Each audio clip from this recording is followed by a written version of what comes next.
올 한 해도 부동산 뉴스 참 뜨거웠습니다. 연일 껑충 뛰는 부동산 가격에 한숨 쉬는 분들 많으셨을 텐데요. 여기 일명 청약의 신이라 불리는 한 주부가 있습니다. 일생에 단 한 번 당첨되기도 어렵다는 청약에 무려 10번 이상 당첨이 된 건데요. 요즘 내 집 마련에 고민 있으신 분들 오늘 강연 주목해 주시기 바랍니다. 부동산 고수 정지영 씨와 함께합니다.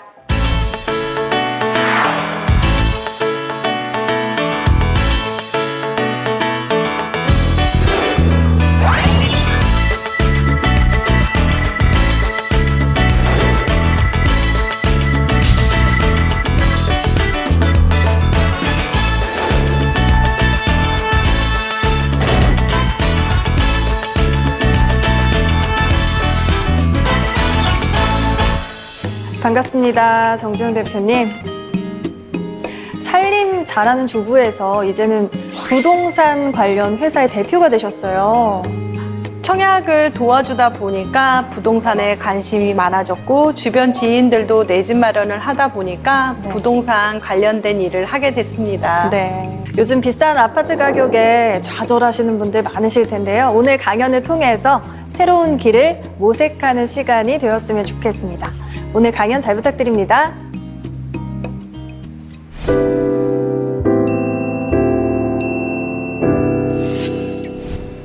누구나 당첨될 수 있는 청약. 여러분들도 청약에 당첨될 수 있습니다. 요새 내 집 마련하기 참 어렵죠. 그런데 부자들은 어떻게 내 집 마련을 하고 있을까요? 그리고 부자는 어떻게 부자가 됐는지 궁금하지 않으세요?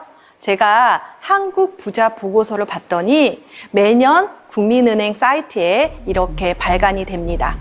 그런데 부자들이요, 생각보다 되게 재미난 것은 거주주택으로 부자가 되고 있다고 합니다.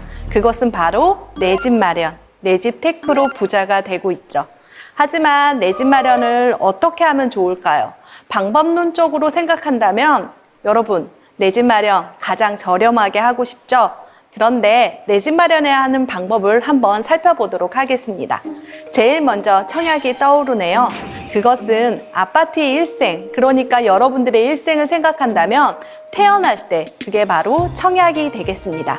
그리고 청약을 하고 나서 분양권이라고 그렇게 해서 새 아파트를 가질 수 있는 권리를 사는 그런 방법도 내 집 마련의 하나의 방법입니다. 그리고 이제 새 아파트가 돼서 입주를 하게 되면 우리는 일명 아파트를 매수했다. 그래서 실제적인 아파트를 실제로 내 집 마련으로 매수를 하게 됩니다.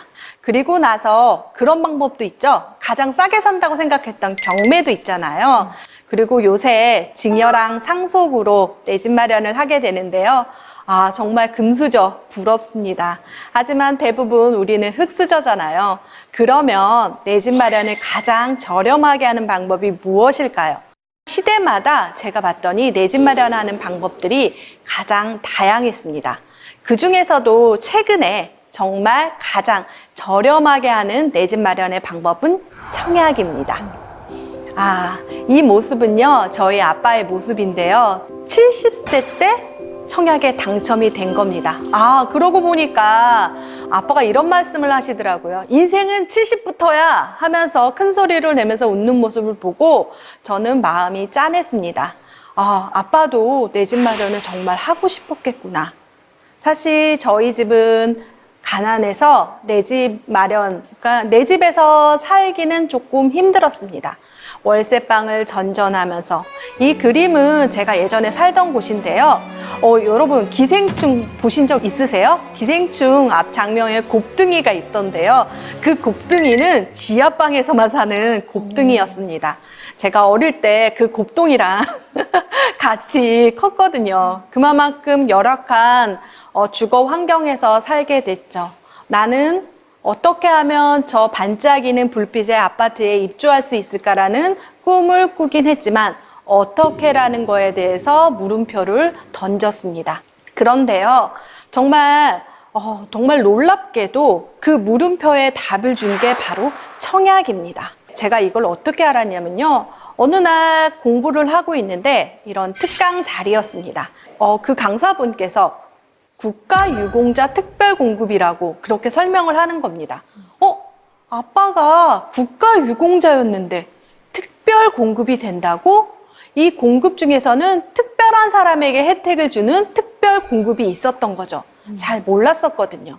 그래서 저는 두근두근 떨리는 마음을 가지고 강의가 끝나자마자 아빠한테 전화를 했습니다. 아빠, 국가유공자 맞아? 맞다라는 겁니다. 그러면 당첨될 수 있대. 그런데 당첨이 되더라도 정말 잘 당첨이 되고 싶은 거예요. 그 다음부터는 제가 수도권 일대에 택지지구란 택지지구는 다 돌아다 봤습니다. 그런데 택지지구를 보다 보니까 되게 놀라운 사실을 알았어요. 택지지구의 첫 분양은요, 그 택지지구에서 가장 싼 겁니다. 아까 저렴하게 하는 방법 아셨죠? 그래요. 택지지구의 첫 분양을 생각해야 되겠다 하고 마음을 먹었죠. 그런데 봤더니 당첨이 되기가 정말 어려웠어요. 그런데 어느 날 봤더니 당첨이 되려면 가점이 있는데요. 그 가점도 이렇게 낮게 당첨이 되는 경우가 있더라고요. 그게 뭐냐면 발표율이 같은 단지, 두 개의 단지가 동시에 할 때는 가장 센 단지가 경쟁률이 높고요. 그 다음 거는 낮더라고. 정말 발표율이 같은 단지를 한번 찾아보자. 그러면 나에게도 기회가 올 거야라고 생각을 했죠. 그래서 여러분들은 이렇게 전략을 갖고 청약을 해야 된다는 얘기를 해드리고 싶습니다.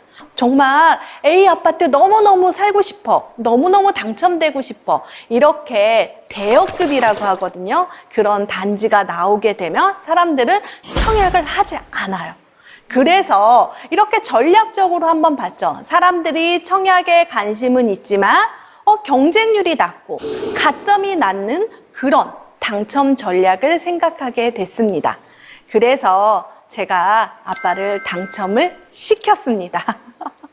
그렇지만 그 당첨이 되더라도 그 집에 살 수가 없었습니다. 왜냐하면 저희 아빠는 다른 곳에서 택시기사, 그러니까 개인 택시를 하고 있었기 때문에 그곳에 입주를 하게 되면 너무나 근무지랑 멀게 되는 거죠. 그래서 고민을 했습니다. 그러면 들어가서 할 수 없다면 다른 대체적인 아파트가 필요하겠다. 그런데 제가 청약을 공부해서 당첨을 됐잖아요. 그러면 다른 방법을 생각해야겠다라고 생각을 했습니다. 그 방법은 바로 무순위 청약입니다. 이 당첨 전략의 무순위 청약은 정말 여러분들이 생각하는 순위, 그러니까 순위가 없는 거예요. 그러니까 청약 통장이 필요 없는 청약 방법입니다. 그게 바로 무순위 청약인데요. 그렇게 해서 당첨이 돼서 그곳에 거주했다가 지금은 그 집을 팔고 그 다음에 첫 번째 분양했던 청약에 당첨됐던 그곳으로 입주를 했습니다. 정말 이렇게 친정 부모님의 집을 마련하는데 정말 청약의 전략도 생각했고 그러다 보니까 주변 지인들이 많이 물어보기 시작했어요. 어떻게 하면 청약에 당첨될 수 있느냐?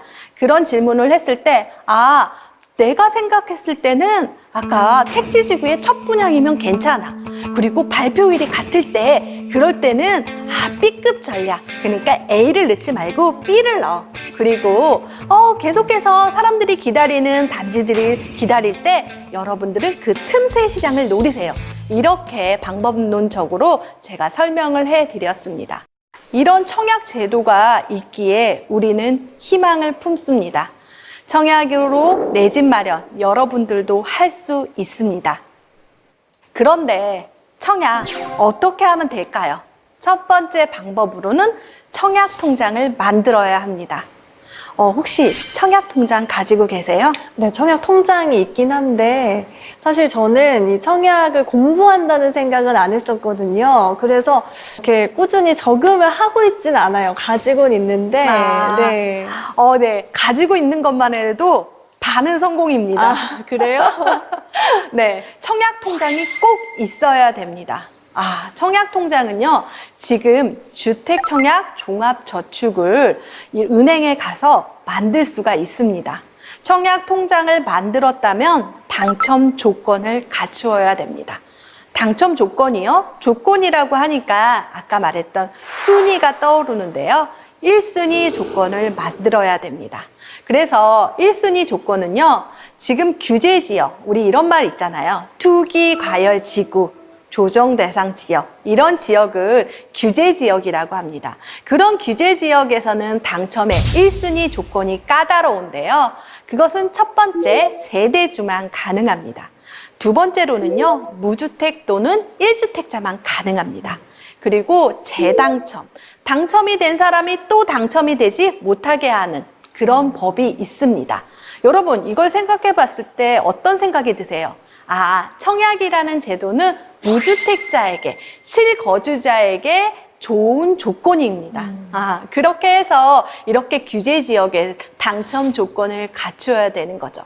하지만 당첨 조건이 갖추어도 계속 청약을 하면 떨어진다는 사람이 있어요. 아, 그것은 저의 당첨 전략을 배우셔야 됩니다. 그것은 당첨의 확률을 높여야 됩니다. 확률 게임이라는 거죠. 아까 경쟁률, 가점 이런 것들을 봤을 때 여러분들의 확률을 높이기 위해선 경쟁률이 낮아야 되고 가점이 낮으면 좋겠죠. 그렇지만 그런 단지, 그런 타입은 여러분들이 공부로 찾을 수가 있습니다. 그래서 일생에 딱 한 번만 청약을 공부하라. 정말 일생에 딱 한 번 청약 공부하면요, 여러분들도 청약에 당첨될 수 있지만 주변 지인 그리고 가족들도 당첨시킬 수 있습니다. 저희 아빠만 당첨됐다고요? 아니요, 저희 언니도 당첨됐습니다. 그리고 저도 당첨됐습니다. 우와. 일생에 딱 한 번만 청약을 공부하다 보면은 여러분들의 당첨 확률을 올릴 수 있는 방법이 떠오르게 됩니다. 정말 제가 어디에 당첨됐냐고요? 제가 당첨된 아파트 리스트를 볼까요? 와, 여기 다 적을 수 없었지만 이렇게 많이 당첨이 됐습니다. 근데 이게 이렇게 많이 당첨이 되는 게 가능한 거예요? 가능합니다. 하지만 이거 다 계약했다고 생각하시면 안 돼요. 아, 다 계약을 하신 건 아니고 당첨이 되신 거예요? 네, 아. 당첨이 됐습니다. 네. 정말 그때 당첨된 그곳이 정말 떠오르는데요. 아, 이 당첨의 방법을 소개해 드리려고 합니다. 네, 비결 좀 알려주세요. 네. 이 방법은 저희 아빠 두 번째 청약 방법이었는데요. 무순위 청약입니다. 무순위 청약은요, 분양하는 단지의 정당 계약이 끝나고 남은 세대들을 묶어서 무순위 청약을 하고 있습니다. 무순위라고 하니까 아까 1순위 조건 기억하시죠? 그 1순위 조건이 안 된 사람들은 이 무순위 청약에 할 수 있습니다. 무순위 청약은 청약 통장이 필요 없습니다. 무순위 청약도 정말 집이 필요한 사람에게 해야 되겠다 하고 제도가 조금 바뀌었습니다. 그 제도는 그 해당 주택 건설 지역에 거주하는 무주택 세대 구성원인 성년자로 이렇게 딱 정해졌습니다. 아, 그러면 나 되나? 나 지금 서울 살고 있으니까 서울 무순위 청약할 수 있다. 여기서 제일 중요한 건 무주택 세대 구성원. 그러니까 정말 집이 필요한 사람에게도 이 혜택을 주겠다라는 겁니다. 그래서 그 지역에 살고 있는 세대주 또는 세대원이 하게 되고요. 그리고 사실 저 10번 당첨됐잖아요. 당첨 또 되고 또 되고 이러면 안 되잖아요. 네. 그래서 이번에는 재당첨 제한까지 되게 됩니다. 그래서 무순위에 당첨이 돼서 또 하나 무순위 당첨이 되지 못하는 거죠. 그래서 여러분 무순위 청약 같은 경우에는 단 한 번만 당첨이 가능하다는 겁니다. 그래서 무순위 청약은 그러면 어디서 하냐? 청약홈이라는 사이트가 있습니다. 네. 거기에는 정말 정보가 많은데요.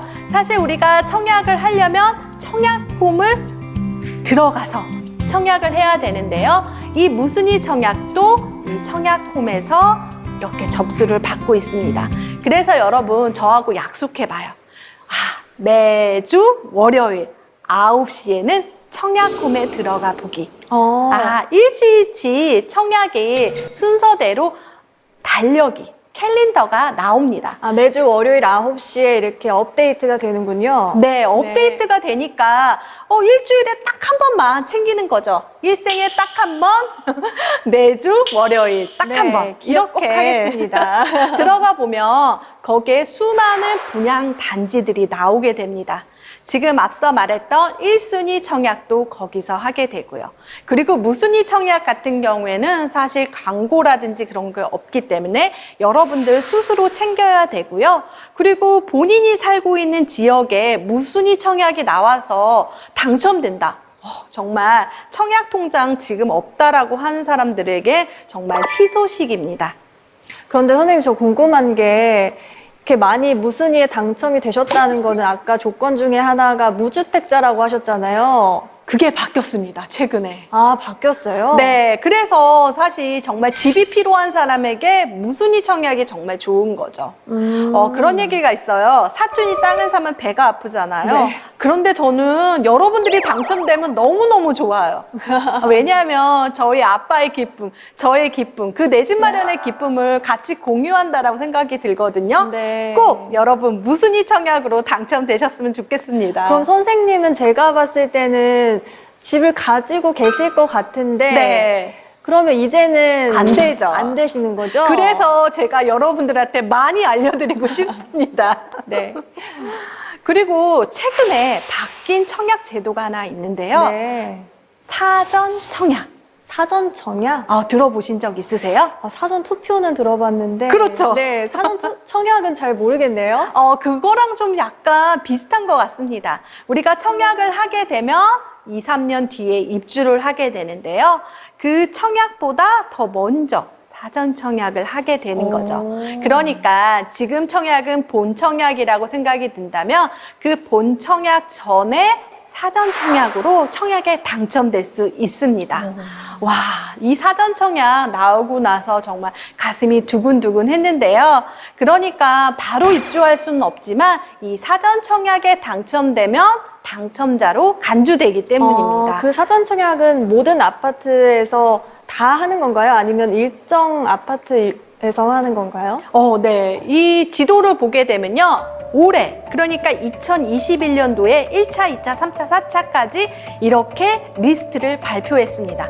사전 청약의 지역들이죠. 그런데 사전 청약의 지역들이 대부분 우리가 알고 있는 3기 신도시에 해당이 됩니다. 네, 그렇네요. 네, 그렇지만 사전 청약, 그러니까 본 청약하고 2, 3년 뒤에 이제 입주인데 입주는 할 수는 없지만 그래도 당첨자가 됐기 때문에 여러분들은 이제 새 아파트에 입주할 수 있습니다. 그럼 이 사전 청약의 조건도 이 본 청약과 똑같은 건가요? 비슷한데요. 네. 제가 자세히 알려드리겠습니다. 사전 청약 지금은요. 공공 분양만 하게 됩니다. 여러분, 이 분양 제도에서는요, 공공과 민영이 있는데, 이 공공 분양은 공공이 분양하는 겁니다. 그러니까 절대적으로 싸겠죠. 하지만 조건이 좀 더 까다롭습니다. 여기서는 무주택 세대 구성원만 가능합니다. 그리고 아까 주택청약 종합저축 같은 경우는 최근에 이렇게 세 개의 통장이 하나로 뭉쳐지게 됐는데요. 그 전에 청약 저축 통장이 있거나 주택청약 종합저축만 이 사전 청약에 가능합니다. 그래서 여러분들이 사전 청약은 공공 분양이라고 생각하면 되는데요.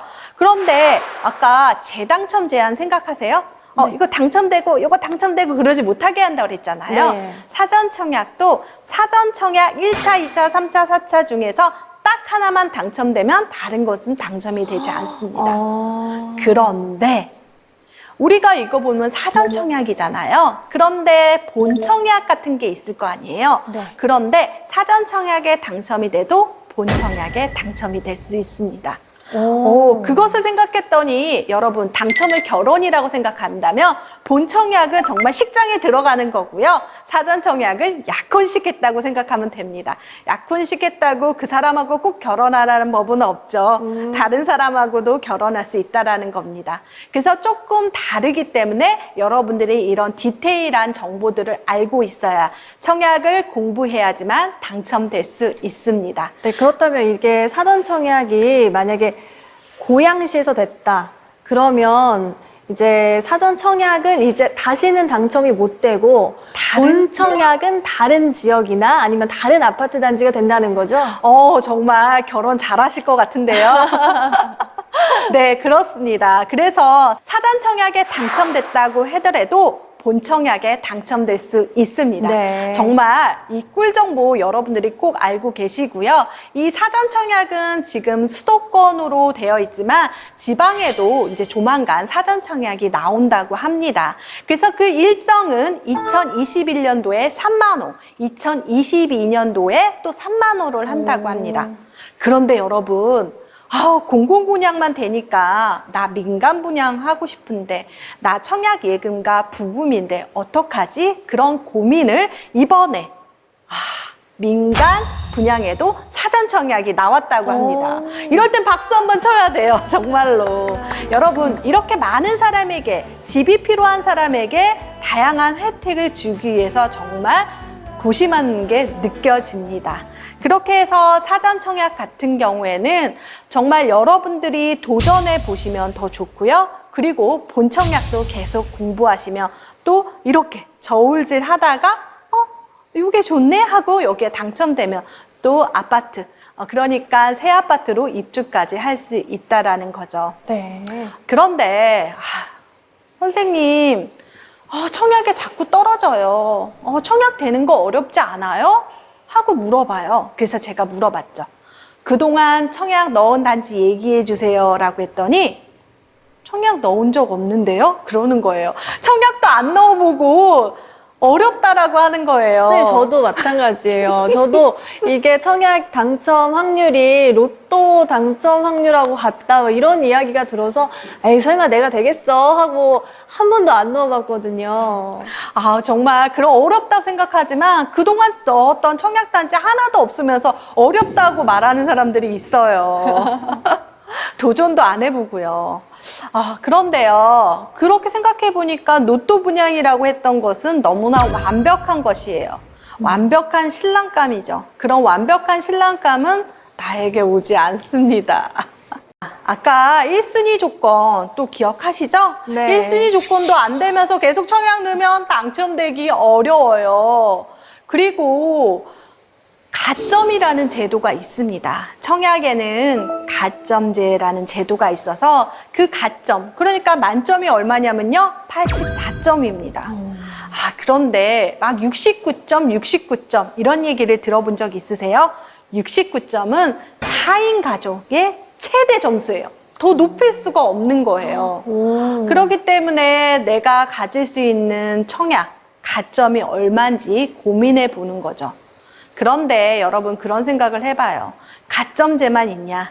추첨제도 있습니다. 여러분 이것을 노려야 됩니다. 내가 저가점자라고 해서 청약을 포기하지 말고 이 추첨제를 노리셔야 됩니다. 이 추첨제는요, 지금 투기과열 지구 내에서는 전용 면적 8호제곱미터 초과, 그러니까 우리 33평보다 조금 높은 평형 같은 경우에 추첨제가 있습니다.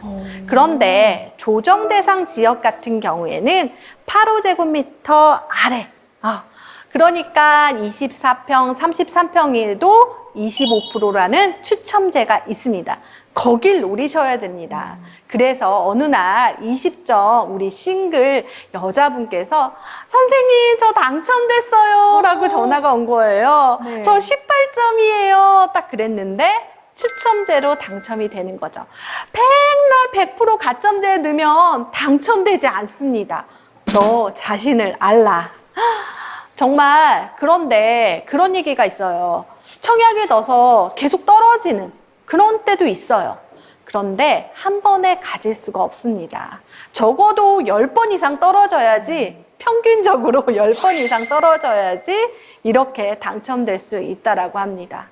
계속해서 꾸준히 저는 몇 년 동안 보아왔더니 우리가 로또 분양이라고 생각했던 것들은 로또 당첨자가 정해져 있는 거예요. 그리고 그 틈새 시장이 있다라는 거죠. 그래서 그 전략을 공부하셔야 됩니다. 여러 가지 책이라든지 이런 유튜브라든지 이런 것들을 통해서 여러분들이 정말 공부를 하고 그 당첨 전략, 자신만의 당첨 전략을 세우셔야 됩니다. 그런데 우리 수포자도 있잖아요. 네. 청포자도 있습니다. 공부 다 하고 선생님, 저는 청약이 안 될 것 같습니다. 그래. 수포자. 우리 수학 포기자는 수학 안 하는 대학을 가잖아. 우리 청약 포기했으니까 다른 전략으로 내 집 마련하면 돼. 라고 이야기를 해드립니다.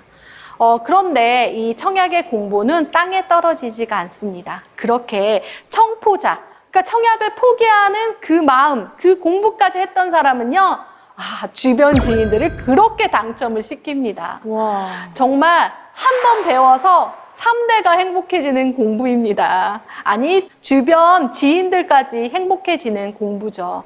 제 주변에 정말 1000명 이상이 당첨이 됐습니다. 1000명이요? 네, 지금도 세워지고 있는데 그냥 제가 1000명이라고 말할게요.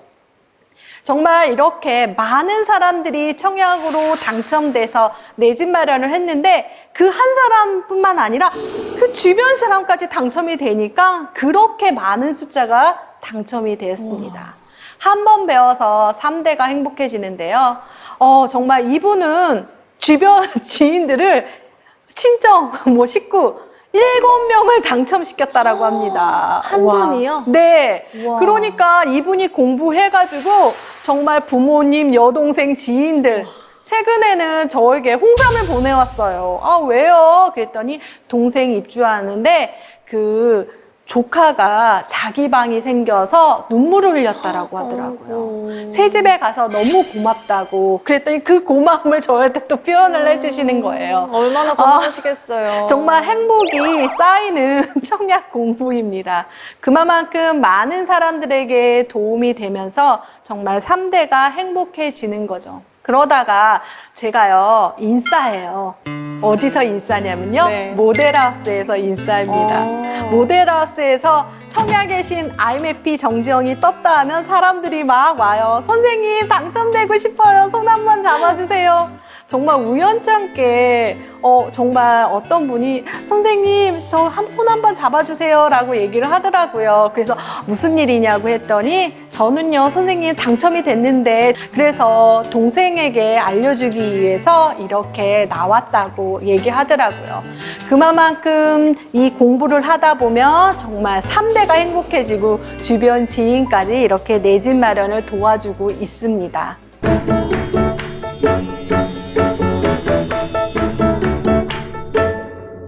그런데 여러분, 돈도 없고 나는 흙수저야. 나는 청약에 당첨되기 어려워. 지금 너무 어려워. 그렇다면요, 청약을 증여하세요.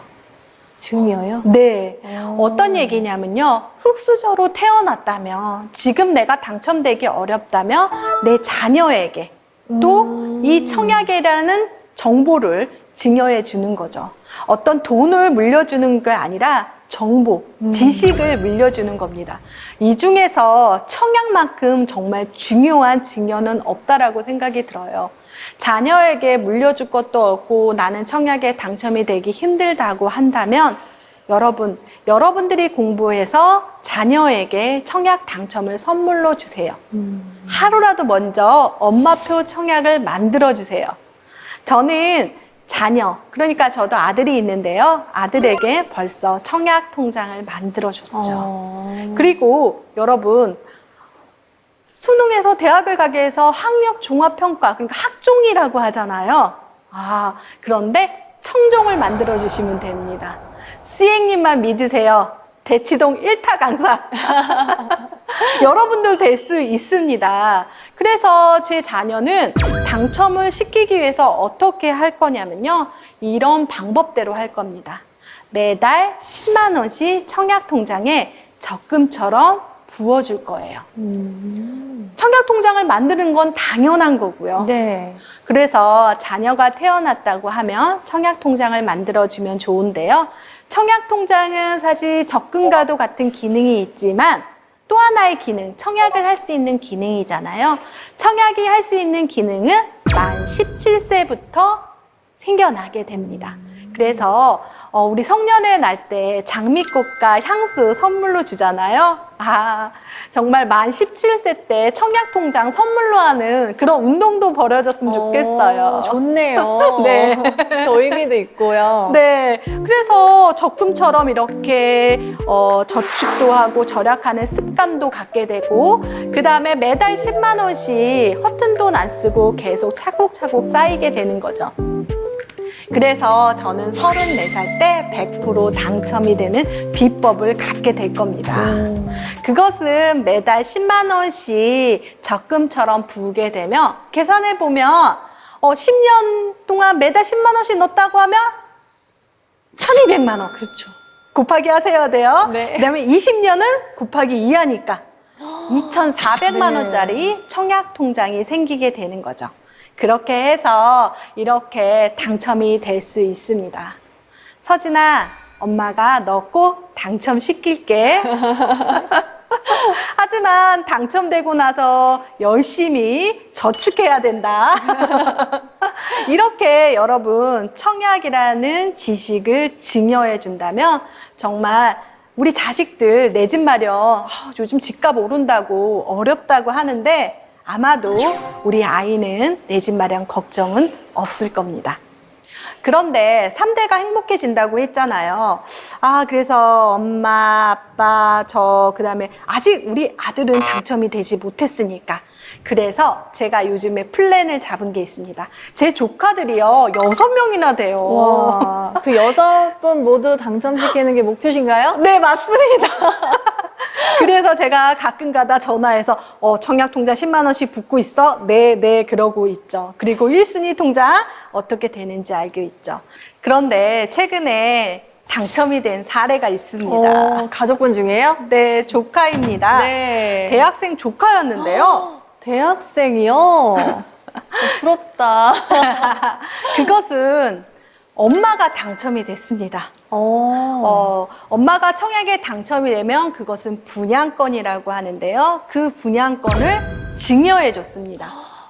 그게 증여도 가능한가 봐요. 네, 증여도 가능합니다. 그런데 그 대학생 조카가 사실 엄마가 당첨되기 전에 직장에 취직을 했습니다.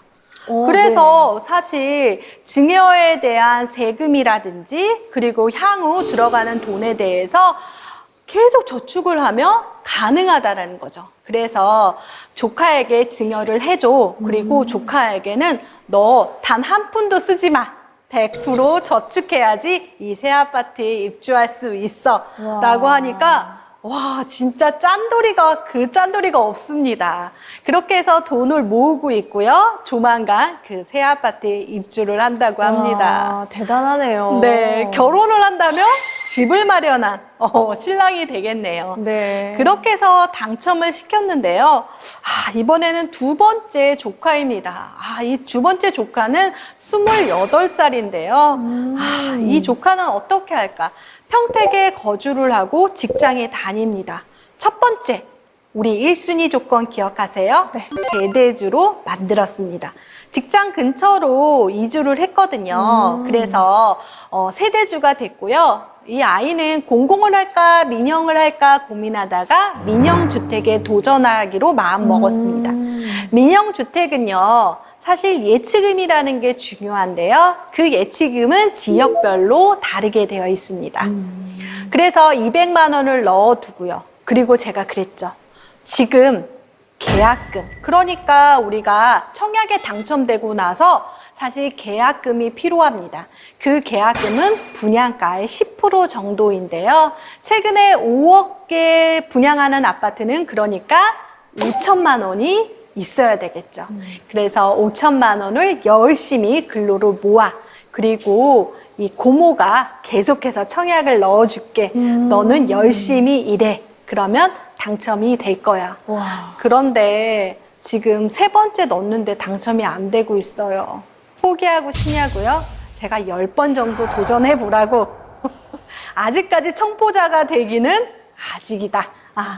그래서 계속해서 청약을 넣을 겁니다. 그래서 청약 전략도 세우게 된 거죠. 그래서 이 조카는 가점이 낮아요. 그 가점이라는 게 너무 낮기 때문에 추첨제로 공약을 하게 되는 거죠. 그리고 평택의 분양 예정 물량 리스트 쫙 가지고 있습니다. 요거 놓고 요거 놓고 요거 놓고 이렇게 계획이 다 있죠. 그리고 그냥 마구잡이로 청약을 넣으면 안 됩니다. 경쟁률이 낮은 타입. 이 타입은 여러 가지 타입이 있는데요. 84, A, B, C, D 이런 타입들이 여러 가지가 있습니다. 그런데 경쟁률이 높은 타입은 정해져 있거든요. 그래서 여러분들은 이 경쟁률이 낮은 타입으로 청약을 하면 당첨 확률을 높일 수가 있습니다. 이렇게 해서 당첨이 된다면 새 아파트에 입주하고 우리 조카도 결혼을 하겠죠. 이제 2명 숙제했으면 4명이 남았습니다. 빨리 4명을 빨리 당첨시켜서 저도 청약을 졸업하고 싶어요. 조카분들 너무 든든하시겠어요. 네, 그래도 여러 가지 방법으로 이제 알 수 있는 방법을 제시하다 보니까 아이들이 내 집 마련에 대해서 일찍 눈이 떠서 네. 공부를 하지는 않지만 네. 그래도 열심히 근로소득을 모으고는 있습니다. 저는 사실 저 나이 때 이런 생각 한 번도 안 했거든요. 뭐 집을 청약을 해서 사야겠다, 계약금을 모아야겠다 이런 생각 안 했는데 좀 부럽네요. 3대가 행복해졌습니다. 네. 그런데 우리 가점 얘기를 하는데 가점이라는 게 뭘까 고민을 하게 됩니다. 가점을 높여야지 당첨될 수 있다라고 하는데 가점 높이는 방법 알려드리겠습니다. 여기서 가장 중요한 가점에 3가지 점수가 있습니다. 무주택자, 부양가족, 청약통장입니다. 여기서 청약통장은요, 그냥 가입만 해도 됩니다. 만 17세부터 청약통장 가입하라고 했죠? 그냥 가입만 해줘도 아마도 17점이 넘을 것 같은데요. 매년 1년마다 1점씩 늘어나는 게 청약통장입니다. 그래서 여기서 청약통장 깨고 싶은 분 많으시죠? 청약통장은 절대 깨는 것이 아니다. 청약통장을 깨면 바로 점수가 0점이 돼버립니다. 이 점수라도 가지고 계신다면 또 당첨될 수 있는 거죠. 그리고 부양가족 점수는 5점인데요. 그렇게 해서 사실은 만약에 2인 가족이면 10점이겠죠. 아까 4인 가족이면 20점이 되는 겁니다. 그런데 여기서 형제 자매 같이 살면 되는 거 아니에요? 안 됩니다. 직계 존속 엄마 아빠만 가능하다는 거죠. 여기서 가장 중요한 거 무주택자 가점인데요. 무주택자 가점은 1년에 2점씩 늘어나게 됩니다. 그러면 0세부터 2점? 아니요. 만 30세부터 또는 혼인신고 중 빠른 날부터 2점씩 증가됩니다. 저희 아이 일찍 결혼시키려고요. 가점 때문에요. 이렇게 해서 무주택자 가점 이렇게 늘어나게 되면 전부 다 합쳐서 84점입니다. 그러면 청약통장 있다 하면 1년마다 1점씩 그리고 무주택자 가점 2점씩 자동적으로 1년에 3점씩 늘어나게 됩니다. 그래서 가점을 높이는 방법은 시간이 흘러야 된다는 거죠. 시간이 중요한 겁니다. 그래서 생각해보면 오랫동안 무주택자인 경우, 오랫동안 청약통장 든 사람들이 가장 집이 필요하지 않을까요? 그렇게 생각한다면 내 가점을 높이기 위해선 어떻게 해야 되는지 고민하게 되는 거죠. 그래, 1년에 3점씩 꾸역꾸역 가자. 결혼하자. 아이 낳자. 이러다 보면 가점이 쑥쑥 증가하게 됩니다. 네. 내가 가질 수 있는 점수를 한번 계산해 본다면 1인 가구는 최고 점수가 54점입니다. 그런데 최근 서울의 분양단지의 가점은 거의 60점대입니다. 그렇기 때문에 당첨되기 정말 어렵죠. 그래서 시간이 지날수록 가점은 증가하지만 한계점은 있습니다. 그래서 여러분들이 만약에 지금 당첨이 되기 어렵다면 자녀의 시간을 이용하는 거죠. 자녀는 시간이 많기 때문이죠. 뭐든지 공부가 필요한 것 같아요. 내 집 마련 공부. 정말 깊게 내 집 마련 공부를 하다 보면 자신만의 방법이 나올 겁니다. 저도 내 집 마련했을 때가 떠오르는데요. 사실 저 청약 통장 없었어요. 그래서 청약으로 도전하지 못했죠. 그런 아쉬움을 정말 가족들에게 청약에 당첨의 선물을 드렸습니다. 청약을 공부하다 보면은 당첨될 수도 있고 당첨되지 않을 수도 있습니다.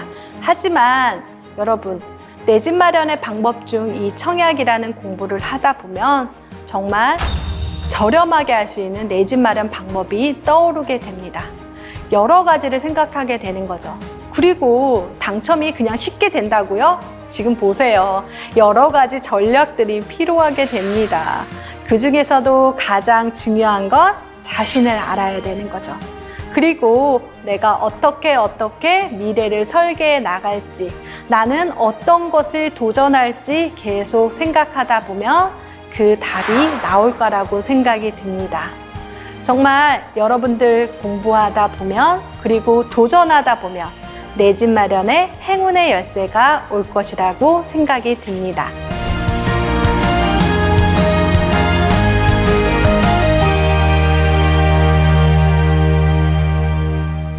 아, 네. 선생님, 정말 강의 재밌게 잘 들었습니다. 이렇게 부동산 강의를 쉽게 설명을 해주셨는데, 그래도 청약하면 약간 어려운 감이 있어요. 그래서 이제 시청자분들도 알고는 계시지만, 청약 모르시는 분 없잖아요. 알고는 맞아요. 계시지만, 막상 어떻게 공부를 시작을 해야 하나 막막하실 수 있거든요. 여기서부터 공부를 시작하자. 이런 좀 알려주실 수 있나요? 강의 중에서도 나왔는데요. 청약 홈, 그 사이트에 매주 방문하는 게 가장 중요합니다. 네, 월요일 9시에 청약홈 사이트에 먼저 방문하는 거. 네, 그게 첫 분양 번째군요. 단지를 알아야지 네.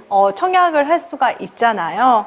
그리고 거기에 다 나와요. 어떤 오, 얘기냐면 네. 청약 자격 확인서라고 있습니다. 자격 확인서요? 아까 내가 1순위 조건이야. 어떻게 하면 청약할 수 있어? 그런 조건을 확인할 수도 있죠. 그리고 가점, 계산 안 하셔도 됩니다. 청약홈에서 다 계산해줘요. 그러면 제 점수를 볼 수 있나요? 네, 볼 수 오. 있어요. 가상 계산기가 있거든요. 네. 그리고 청약하는 방법도 가상으로 할 수 있는 시뮬레이션도 있기 때문에 와. 청약홈하고 가장 친숙해져야 됩니다. 그런데 아까 강연 들으면서 전 1인 가구잖아요.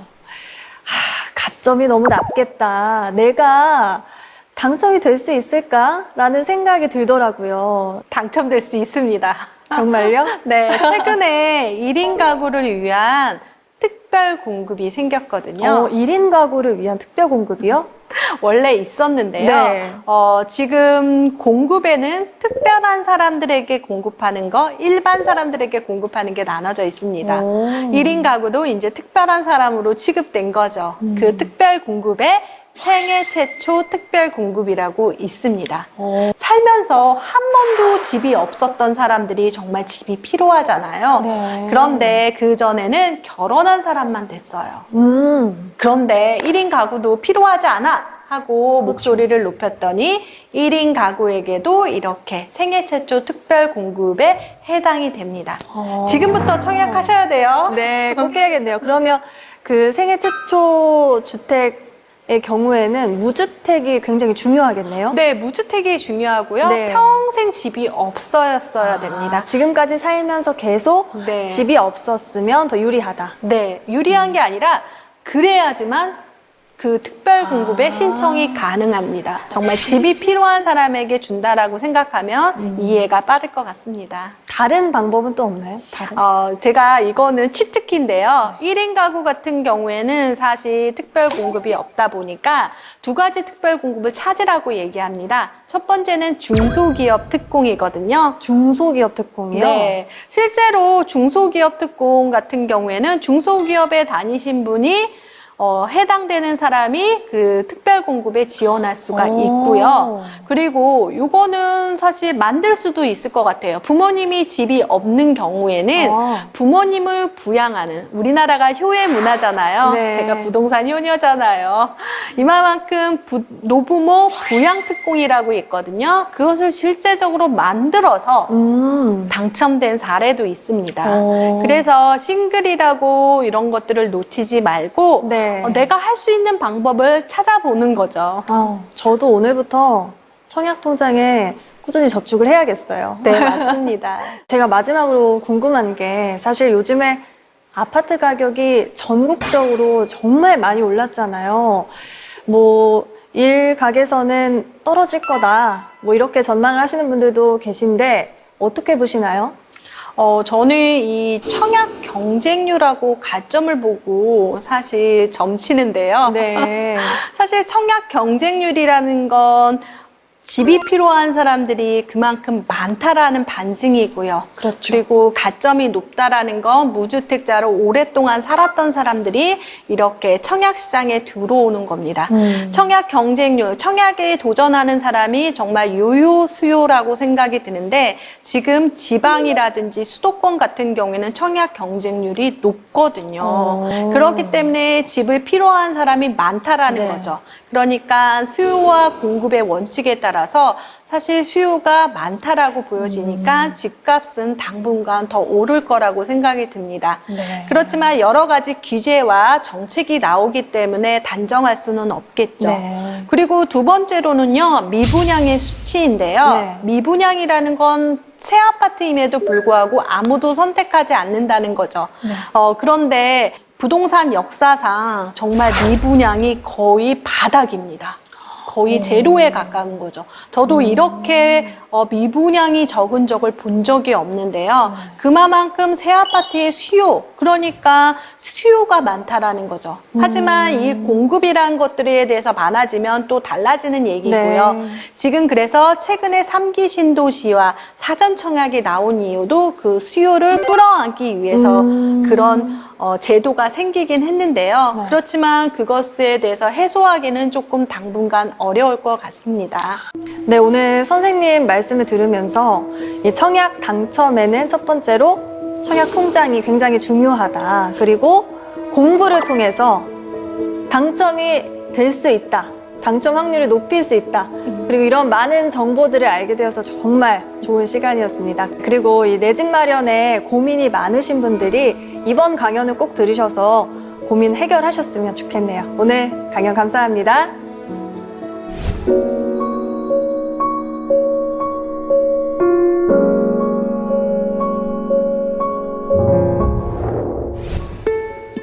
처음 운전을 배우고 도로 위에 나서면 지금까지 알지 못했던 새로운 세상, 새로운 언어를 배우게 됩니다. 어떤 분야든 처음은 있기 마련입니다. 사는 게 각박하다고 느껴질 때면 처음 도로 위에 언어를 배우던 그때를 기억해 보시는 건 어떨까요? 사세계 공동체 스미다. 저희는 다음 시간에 다시 찾아오겠습니다. Gentle is the rain that falls softly on the meadow. Birds are high upon the trees, serenade the flowers with their melodies. Oh, oh, oh, see, there beyond the hill, the bright colors of the rainbow. Some magic from above made this day